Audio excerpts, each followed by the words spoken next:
Mohon izin Bu Ketua, Bapak Ibu semua, ini tadi banyak informasi karena beliau dalam perjalanan ke kantor, jadi kita rolling jadwal. Mohon izin Bu, boleh? Oke, baik. Yang jelas dari Kementerian Kominfo beliau akan memaparkan dari materi karena ini dalam perjalanan kantor. Nah, saya sedikit bicara soal tematik APBD 2022, ya. Dan Bapak Ibu semua sudah melakukan proses pembahasan RKPD, pembahasan UA PPAS-nya, lalu kemudian muncul tematiknya. Ya, next. Nah, ini beberapa regulasi terbaru. Ada Permendagri 17 tentang RKPD 22, Permendagri 27 tentang pedoman APBD 2022, lalu kemudian yang paling penting tidak lupa PP 12 tentang pengelolaan keuangan daerah yang secara teknis juga sudah terbit Permendagri 77 tentang teknis pengelolaan keuangan daerah. Ya. Di sana sudah disebutkan. Next.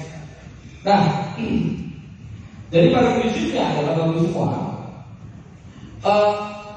kalau kita mau mendiskusikan serius soal ini prosedur, ya.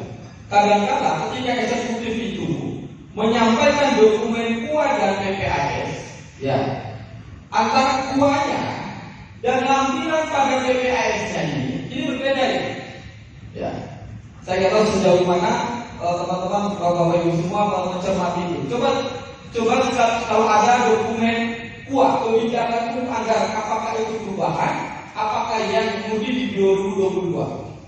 Biasanya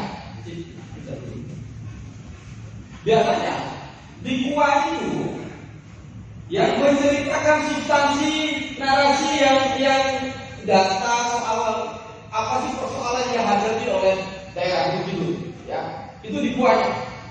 Karena KUA kebijakan anggaran bicara soal platform dan lain-lain. Nah, tetapi ketika masuk ke PPAS-nya, platform anggaran sementara, yang kemudian pada lampirannya, seringkali kita tidak mencermati apakah konsisten enggak antara KUA-nya, kebijakan umum anggarannya, dengan lampiran PPAS-nya. Biasanya lampiran PPAS itu kan sudah memuat jenjang program dan kegiatannya kan sudah ada di situ.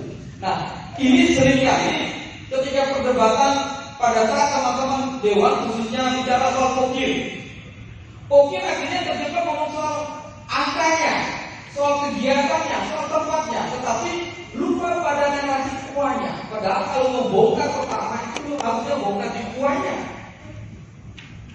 Ya, paradigmanya ini kan dari tidak bisa berdebat soal angka kalau kemudian RKPD-nya tidak bunyi. RKPD itu menjadi induk. Ya, ringkasan dari RKPD itu ada pada KUA-nya. Ini yang sering kali kita lewat soal itu. Sehingga ketika kita bicara apa sih tematik APBD 2022, ya, coba sebentar. Ya. Jadi yang paling penting adalah kita masih fokus di soal COVID.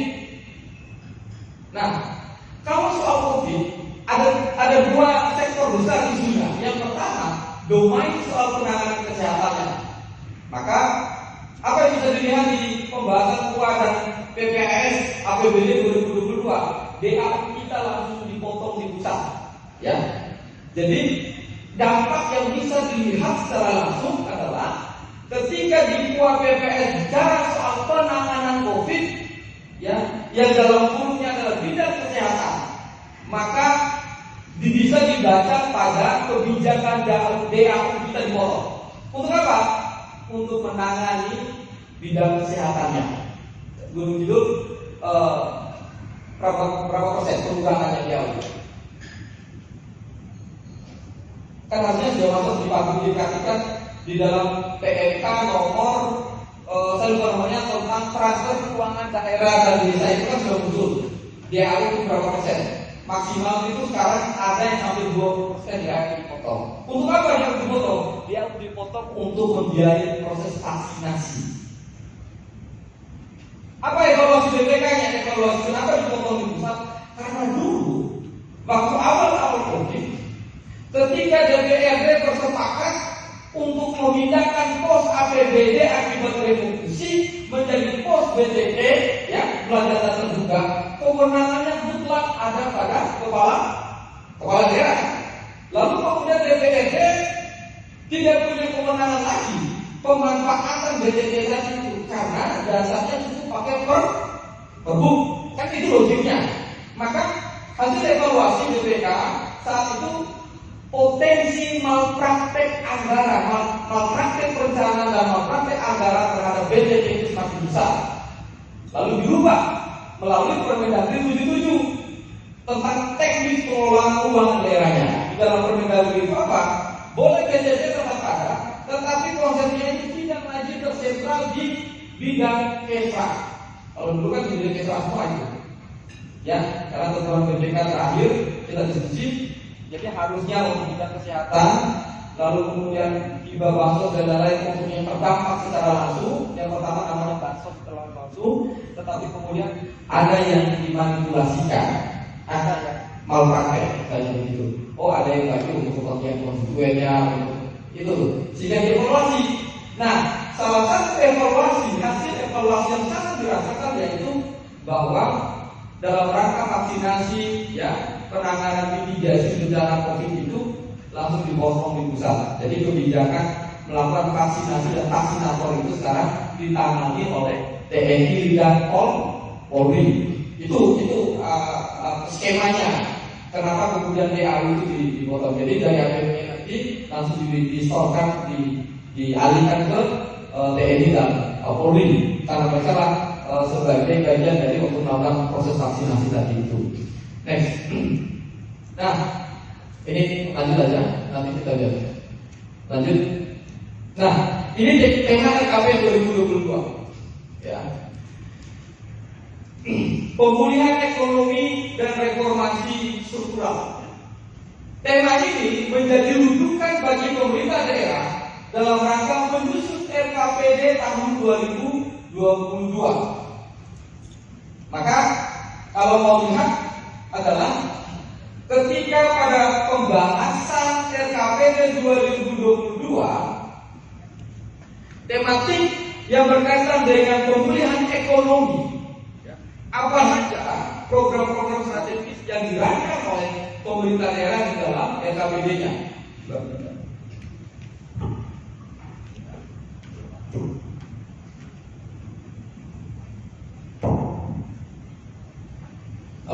Kalau dalam konteks judul, saya membaca singkat dari berita maupun dokumen RPJMD-nya sebenarnya fokus kita itu sebenarnya cuma tiga hal.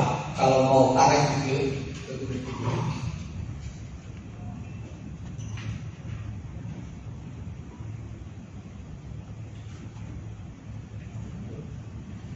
tiga hal. Yang pertama adalah bagaimana rebound pemulihan ekonomi itu di sektor tadi diskusikan sektor pariwisata, ya, di sektor pariwisata. Karena saya membaca data Traveloka, datanya tiket.com, ya, hold. Jadi hari ini wisatawan yang mau masuk ke Gunung Kidul itu, ya, dibanding kabupaten kota, itu datanya Traveloka sama tiket.com, tiket.com, ya, itu posisinya sekarang sedang hold, menunggu kapan kira-kira Gunung Kidul masuk. Itu di angka rata-rata per hari itu sudah di angka 5.000. Itu datanya, karena tiket.com itu kan membuat grafik, ya. Lalu pertanyaan kita adalah bagaimana kesiapan pemerintah daerah di dalam RKPD ini, bukan bicara soal kampanyenya, tetapi di dalam RKPD 2022 tematik pemulihan ekonomi masuk nggak sektor pariwisata kita? Lalu kita bicara soal PPS lampirannya atau yang PPD-nya, berapa besar alokasi APBD yang dipersiapkan dalam rangka melakukan proses pemulihan ekonomi di bidang pariwisata? Itu satu. Yang kedua, apa potensi unggulan Gunung Kidul yang kita bisa dorong kalau berdasarkan tema pemulihan ekonomi? Ketahanan pangan. Pangan itu bukan hanya bicara beras, bukan bicara nasi, ya. Tadi sudah disebutkan oleh teman-teman bahwa Gunung Kidul adalah lumbung dagingnya DG. Lalu kemudian Gunung Kidul juga bisa dikatakan punya lumbung cadangan pangan selain beras, ya, singkong, okas, yang tablet kalau sudah kita. Dua aspek itu. Ya. Tetapi kemudian kita harus ranking bagaimana narasi di kuahnya kemarin menyentuhkan ketika pemulihan ekonomi, arah kebijakan strategis soal ketahanan pangan yang secara potensi Gunung Kidul itu punya potensi peternakan tradisional. Atau kita hanya terjebak pada remeh-temeh soal ya udahlah kasih bantuan bibit, kasih bantuan singkong, kasih bantuan pupuk.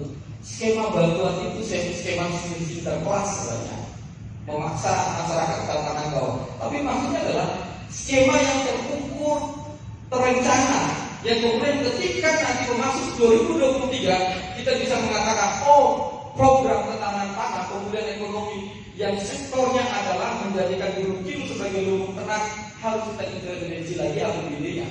Tapi ini kan tidak. Ya. Yang berikut apa? UMKM.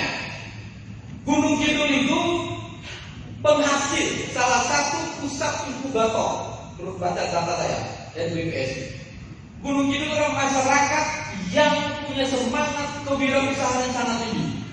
Maka kalau baca data BPS, perantau terbesar dari Gunung Kidul yang bekerja di sektor kewirausahaan itu adalah perantau terbesar di DIY yang keluar dari wilayah daerahnya, perantau yang berusaha di sektor kewirausahaan adalah masyarakat Gunung Kidul. Tapi pertanyaan selanjutnya adalah bagaimana intervensi APBD memastikan UMKM tadi itu Gunung Kidul itu menjadi di APBD itu menjadi pusat inkubasi sejak ke depan. Intervensi APBD, intervensi anggaran tadi itu bukan hanya cherry semata. Ini kan berbahaya. Begitu datang, oh ada pemerintah sekarang membuat kebijakan bantuan UMKM, segera didata. Tapi seringkali datanya bukan mereka yang asli yang real pelaku UMKM-nya. Hanya bukan KTP. Akhirnya apa? Selesai bantuan, selesai juga kelompok ini. Padahal data BPS buku dalam angka 2020-2021, Gunung Kidul itu penghasil kewirausahaan masyarakat yang paling survive ya di bidang kewirausahaan. Artinya kalau ditarik secara kelompok, Mas Gunung Kidul adalah masyarakat UMKM sebelumnya. Tapi apa yang terjadi? Ya. Makanya di awal saya ingatkan, seringkali eksekutif itu pada kuahnya, narasi di kuahnya mulus itu kuah, itu elok banget bahasanya di kuahnya. Itu bapak-bapak itu baca di kuahnya. Gunung Kidul hari ini akan kemiskinan bla bla bla, kemudian potensi UMKM, kan di kuahnya disebutkan itu. Tapi begitu masuk di PPS bahkan lampirannya tidak menyentuh inti yang ditulis di kuahnya. Nah, ini kewenangan DPR seharusnya menginstruksi itu.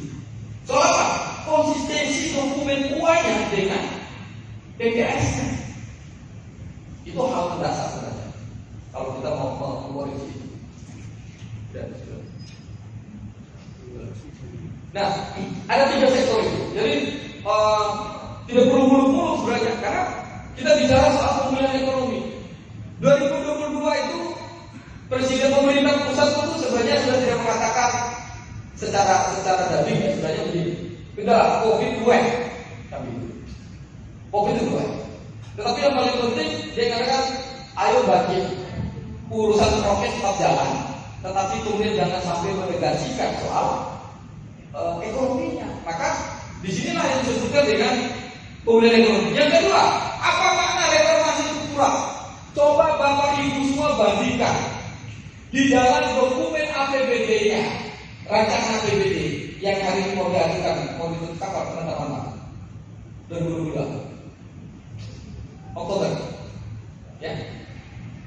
Coba tracking yang namanya belanja operasi, khususnya belanja bukti pegawai, belanja barang milik daerah. Ada nggak perbedaan sebelum COVID dan setelah COVID? Ini makanya temanya reformasi struktural yang pertama itu reformasi keuangan. Ada nggak perbedaan? Mayoritas, ya, pemerintah daerah pada saat penyusunan anggaran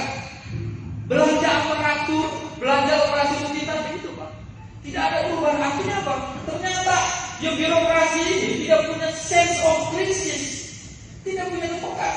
Apa bedanya? Ternyata sebelum COVID dengan COVID, ya skema pemarukan belanja mereka tetap sama. Maka inilah pentingnya reformasi struktural. Salah satu di bidang perencanaan keuangan tadi. Tetapi kita tidak lihat. Coba cek belanja barang milik daerahnya, belanja ATK, belanja bla bla bla gitu. Seolah-olah tidak ada COVID.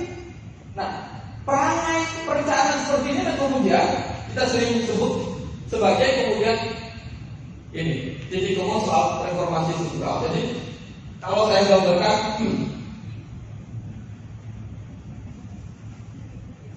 ini RKP, larinya RKPD, lalu kemudian di sini kita pembahasan KUA, kemudian PPAS, ya, ini masuk ke APBD. Nah, satu ini punya tematik nasionalnya adalah pemulihan ekonomi dan reformasi struktural. Bahasa sederhananya adalah kalau kita tarik di RKPD-nya Gunung Kidul 2022 itu temanya apa? Konsisten nggak di dalam narasi PPAS-nya ketika temanya dijatuhkan tentang apakah mengambil pemulihan ekonomi sudah pasti. Lalu konsisten nggak? Lalu bagaimana kemudian skema alokasi dan distribusi APBD-nya? Ya. Konsisten kan? Alokasi dan distribusi. Temanya tentang pemulihan ekonomi dan reformasi birokrasi. Tetapi setelah di tracking belanjanya di APBD,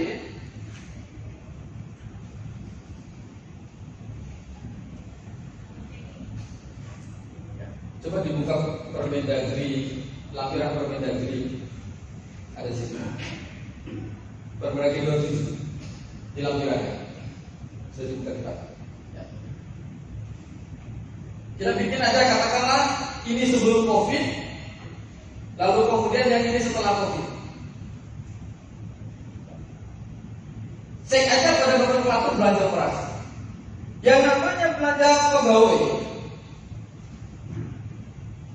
kemudian belanja milik daerah, kemudian yang strategi belanja modal.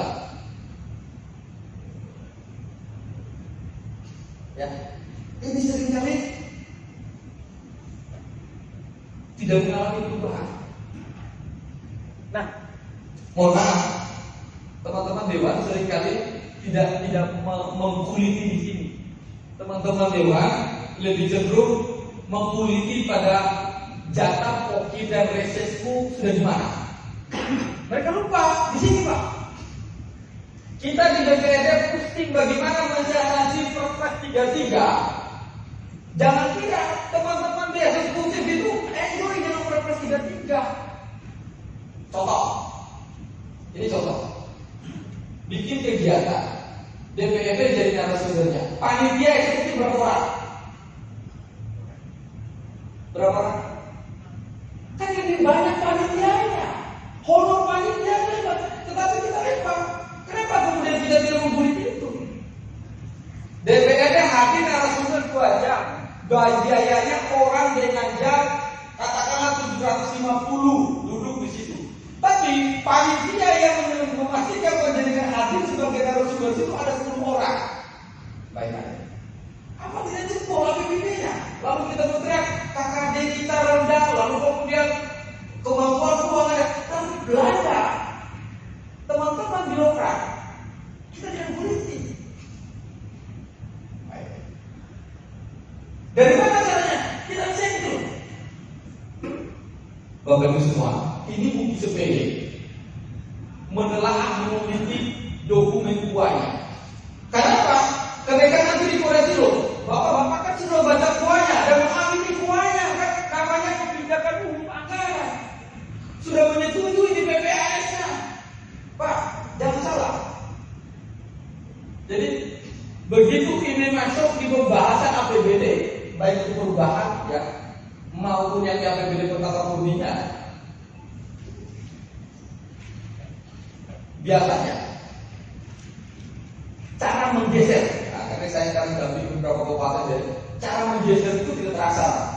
Bisa belanja umum, ya, yang sebelumnya itu dikutip hanya 1%, sekarang dinaik sampai 10%. Teman-teman nggak tahu tuh, yang borongnya mungkin nilainya cuma 20 juta di pos masuk. Tapi item yang di lampiran itu, karena bapak-bapak semua kan hanya dikasih ringkasan loh, ya kan? Ringkasan APBD kan yang baca umum itu. Ini bupati, pidato bupati kirim, lalu kemudian lampirannya BPS, ringkasan umum APBD 2022. Kenapa? Hari ini sudah tidak ada momentum perkuat lagi karena waktunya mepet, pemuatan, pengulitan di tingkat komisi kan tidak terjadi. Ketemunya di mana? Di forum bank, di Bangka. Forum Bangka yang terbatas, dia hadir, dia akan membaca apa? Ada ringkasan. Lalu di forum Bangka teman-teman dia berapa? Jatah kopi berapa? Belanja di sekretariat berapa? Kan itu. Tapi lupa pada substansi. TAPBD, tematik pembangunan kita, tematik APBD kita 2022 adalah pemulihan ekonomi. Saya ingin tahu bagaimana arah kebijakan di keuangan tadi yang Anda sebutkan bahwa kita akan fight di sektor UMKM, akan fight di sektor pariwisata, akan fight betul di sektor ketahanan pangan misalnya di peternakan tadi misalnya begitu. Tapi kok belanja kok bantuan pembelian pakan ternak. Apa ini skema untuk kita menjadi pemulihan ekonomi nasional? Tumbuh hidup hanya bantuan pakan ternak. Ini kan yang seringkali kita alpa dalam proses yang terjadi. Jadi ini tim Banggar harus kuat betul. Nah kemarin saya dampingi beberapa daerah. Jadi di forum itu ya memperdebatkan jatah pokir, reses, ya. Tapi isu strategisnya soal pemulihan ekonomi lupa dibicarakan. Nah, sehingga yang terjadi apa? Makanya tematik soal reformasi struktural tadi yang pertama dilakukan adalah bagaimana pencermatan dewan terhadap kebijakan dan kebijaksanaannya belanja eksekutif tadi supaya mereka punya sense of krisisnya, punya kepekaan dan kepedulian terhadap situasi yang ini adalah situasi COVID.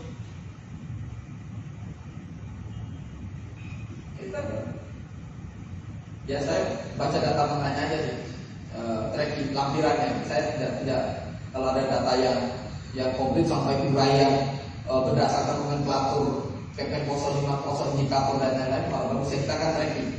Baru gitu akumulasi. Oh ternyata APBD kita habis untuk belanja tim misalnya.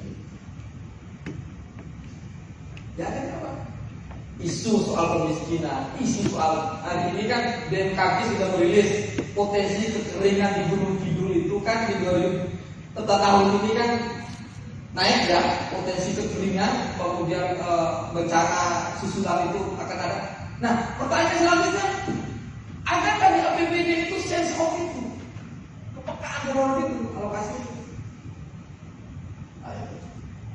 Itu yang pada akhir dan di lampirannya.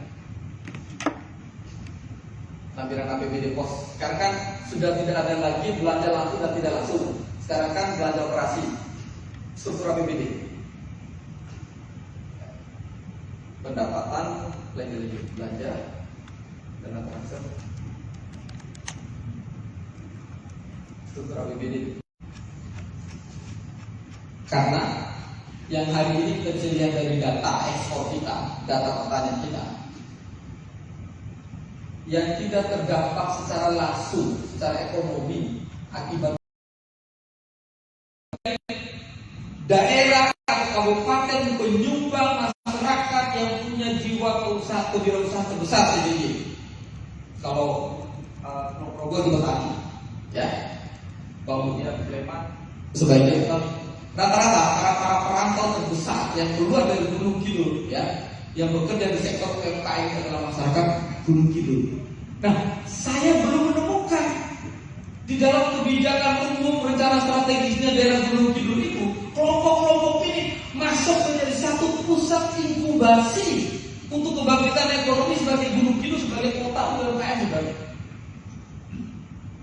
Coba kita lihat ketika liburan Lebaran dan lain-lain, itu para perantau itu kan orang-orang yang punya interpreter yang mengalirkan uang kembali ke Gunung Kidul. Tetapi mereka tidak masuk di dalam rencana strategis bagaimana bagian dari pemulihan ekonomi. Yang ketiga, soal pariwisata. Ya. Pariwisata, bagaimana program strategis di bidang pariwisata kita? Apakah pendekatannya satu liberalisasi perizinan, yang kedua adalah investasi B2B, yang ketiga apakah kemudian G2B?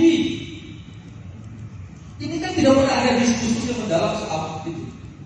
Padahal di dalam RKPP itu tentang rencana kerja pemerintah di dalam termasuk di Permendagri 77 tentang teknik pengelolaan daerah, pengembangan dan pengelolaan aset daerah tidak semata-mata harus dilakukan dengan konsep B2B, bisnis murni, bukan, atau dengan liberalisasi, tapi bisa kerjasama B2B, government to business.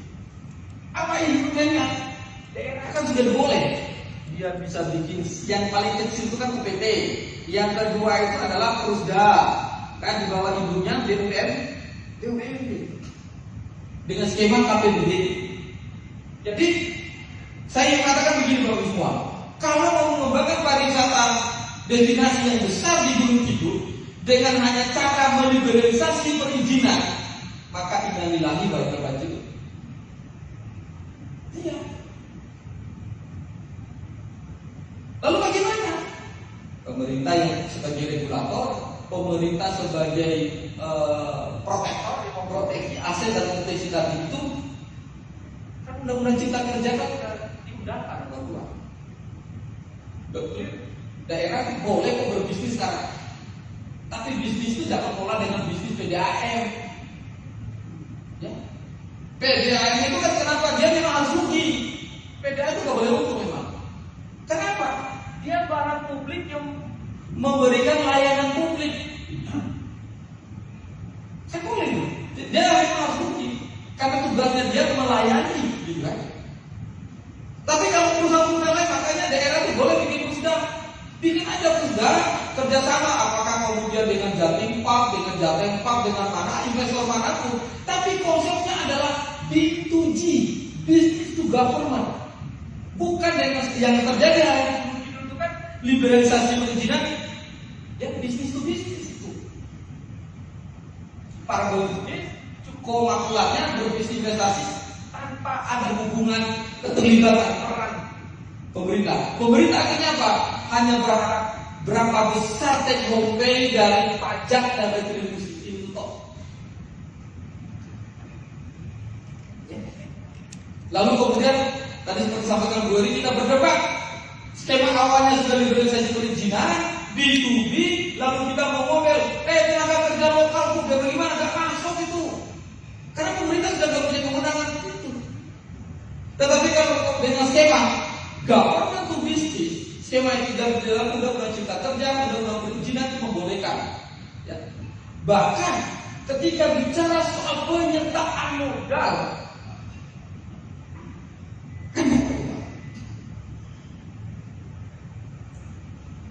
nah ini tadi, makanya kalau berharap penuh di sektor swasta dengan kondisi carut marutnya perizinan dan lain-lain hari ini, misalnya soal kepemilikan lahan dan lain-lain gitu, tentu itu butuh proses yang panjang dan itu bermain gelap. Tetapi ada skema sebenarnya yang bisa dieksekusi pemerintah daerah dan kewenangan apa? Oke, saya dirikan khusus satu perusahaan yang akan bergerak untuk destinasi wisata. Ya, perusahaan inilah yang kemudian menjadi motor sekaligus holding bagi perusahaan-perusahaan manapun yang akan berinvestasi di Gunung Kidul. Itu boleh, di undang-undang itu sudah memperbolehkan. Tapi kan tidak punya bicara ke sana kita. Kita lebih mendorong ayo investor silakan masuk. Tapi kita tidak mempersiapkan instrumennya. Yang terjadi ya kayak KH itu. Pedas didengar kan? Enak di selfie. Kita nggak dapat apa-apa. Ya kan itu. Dorong investor lagi, padahal di Permendagri 77 ada istilah KPBU, istilahnya itu itulah G2B, government to business. Governmentnya sebagai regulator dan juga sebagai investor karena bisa menyertakan modal. Nah, ini yang menurut saya beberapa terobosan yang belum muncul ya. Kalau baca narasi RKPD yang judul yang 2022 dan masih normatif, saya mohon maaf izin untuk menurut saya masih terjebak kepada rutinitas akhirnya. Masih terjebak rutinitas. Tidak ada terobosan, kalaupun ada terobosan itu ya hanya terobosan yang sifatnya normatif. Tidak ada apa namanya. Saya bayangkan menjelang akhir tahun dulu ada launching. Ya. Launching bisa minimal 3 program strategis daerah. Pak, itu keren itu. Dan seperti awal saya jelaskan tadi Bapak Ibu semua. Karena saya sudah mendampingi beberapa daerah itu, misalnya di sini. Contoh sederhana. Apa yang harus dipersiapkan hari ini ketika desa ya kemudian punya kewenangan ya untuk berbisnis, sementara potensi kawasannya itu adalah milik daerah. Sisi lain adalah keterbatasan anggaran.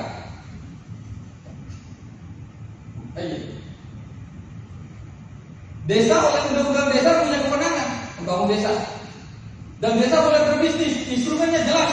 PP 11 tahun 2021 mendirikan BUMDes, boleh mendirikan PT, boleh mendirikan CT. Desa pun hari ini bergerak. Masa kabupaten induknya nggak bergerak misalnya? Masih remeh-temeh ngurus PDAM misalnya. Ya. Lalu potensi kawasan ini kan kewenangannya daerah. Kenapa pemerintah daerah tidak melakukan proses fasilitasi pembentukan kawasan-kawasan tadi? Bisa sepanjang Melanggeran ya. Oleh RT RW-nya jelas itu sebagai gunung purba yang kemudian pemanfaatan lahannya tidak boleh dialihfungsikan dan lain-lain misalnya. Maka pemerintah daerah segera menetapkan secara SK bahwa itu masuk kawasan pedesaan dengan temanya sebagai kawasan wisata gunung purba misalnya. Tujuannya apa? Karena ada komitmen pemerintah dalam pemulihan ekonomi. Nanti pembangunan di kawasan itu dibiayai oleh APBN melalui kementerian dan lembaga teknis. Apa itu? Ada pariwisata, kementerian pariwisata. Kalau ada UMKM-nya, ada kementerian UMKM bisa membiayai itu. Selama ini tidak ada, maka jangan berharap skema dana transfer kita mau mendownload dana transfer itu bisa besar atau buruk gitu. Karena sudah dikunci sama Kemenkeu. Apa itu? Money follow program itu dikunci di dalam PEN, termasuk di dalam Permendagri 27 tahun 2021 tentang pedoman penyusunan APBD itu selalu dikunci pakai paradigma money follow program tadi itu. Oke. Nah, lalu anggaran. Selama ini kan hanya tahunya ADD sama DD sama DBH, dana bagi hasil sama BKK terakhir. Kalau Gunung Kidul juga sudah ada PADES-nya. Kalau di total semua ini setiap tahun di Gunung Kidul itu hanya mampu mengumpulkan anggaran 2,5 M rata-rata. Ya. Rata-rata dari ADD kan sudah di atas 500 juta, DD-nya 1 M, kemudian dana bagi hasil 50 juta, BKK kalau dapat BKK dari provinsi, ya dana khususnya BKK dana bisa 500 sampai 1 M, ya itu tergantung proposalnya. Lalu kemudian kalau kita simulasi rata-rata, terimalah setiap tahun itu 2,5 M setiap desa di Gunung Kidul. Nah, ini sudah punya panduan, mereka sudah punya KPBS-nya. prioritas penggunaan dana desa. Lalu bagaimana memberi izin dalam satu kecamatan? Siapa yang fasilitasi ini? Sehingga desa-desa yang tadi potensi pertanian dalam satu kawasan tadi. Ini Kecamatan Semanu. Kecamatan Semanu katakanlah punya 10 desa. Nah, bentang di sini ternyata cocok untuk pariwisata. Yang di sini cocok untuk peternakan ini misalnya. Pemerintah yang kemudian memfasilitasi untuk menyelenggarakan musyawarah antar desa, pembentukan kawasannya, sehingga nanti SK-nya ini SK Bupati, yang turunnya di sini ada resranya. Ya. Kalau kemudian pembangunan kawasan tadi sudah dikomitmen dalam peraturan menteri desanya, maka disinilah APBN itu bisa intervensi ke Kecamatan Semanu, karena Kecamatan Semanu sudah komitmen, sudah punya resranya, sudah punya SK penetapan bahwa dia sebagai kawasan pariwisata. Contoh sederhana, hari ini desa-desa saja yang tidak dapat SK desa wisata kan susah masuk anggaran. Desa-desa yang diklaim sebagai desa wisata tapi modal bisnya masih melempem kan nggak bisa eksekusi itu. Desa-desa yang diklaim punya kebudayaan tidak ada SK kebudayaannya dari bupati kan nggak bisa kan masuk dana isi. Selain belajar rutin yang akibat nomenklatur dari desa ke kelurahan. Ini yang menurut saya beberapa PR penting ke depan, sehingga ketika kita mendiskusikan soal kemana sesungguhnya arah APBD kita, gitu. Jadi mohon izin kita tidak terjebak lagi ke hal-hal yang lebih rutinitas. Bahwa saya percaya karena kita semua adalah para politisi akan punya konsekuensi secara politik dan secara sosial terhadap proses kita mengkapitalisasi isu di dalam APBD. Belum lagi berbicara fakta dan data. 60% lebih ya, birokrasi yang ada, ASN yang ada di dulu pejabatnya itu kan PP, laju kan. Belum lagi kita bicara soal isu itu. Apa korelasinya? Itu kan cara punya hubungan secara langsung maupun tidak langsung, cara menghabiskan APBD tadi.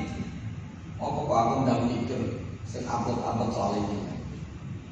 Toh saya bukan bagian dari dalam kapitalisasi potensi di sini. Saya justru menikmati potensi itu berbeda. Sense, makanya saya bilang ini bicara sense of krisisnya, kepedulian terhadap kondisi kepekaan terjadi. Atau jangan-jangan yang memikirkan gunung-gunungnya seperti kita yang di sini, yang para ASN nggak memikir potensi tegalannya, potensi sapinya, potensi ayamnya, potensi bawang merah, potensi orang mikir. Yang penting belanja rutin saya isi, gaji belanja pegawai perjalanan Mbak, stop selesai. Lalu pertanyaannya, siapa penerima manfaat dari semua rekayasa politik anggaran itu? Apa betul masyarakat begitu? Tidak. Bagaimana cara melihatnya? Berapa besar persentase alokasi APBD tadi itu untuk belanja langsung masyarakat? Itu salah satu indikator untuk menengok di situ. Baik, itu bagi semua. Karena kita waktu sudah 11:30, nanti kita break jam 1. Nanti kita masuk dengan sesinya Kementerian ATR dan beliau sudah konfirm. Sekali lagi mohon maaf apabila ada hal yang kurang berkenan atau ada yang mau masih bertanya atau kita break. Oke, izin kita break. Baik, terima kasih. Waktu kita break, nanti kita lanjut jam 1 dari Kementerian ATR. Terima kasih. Assalamualaikum warahmatullahi wabarakatuh.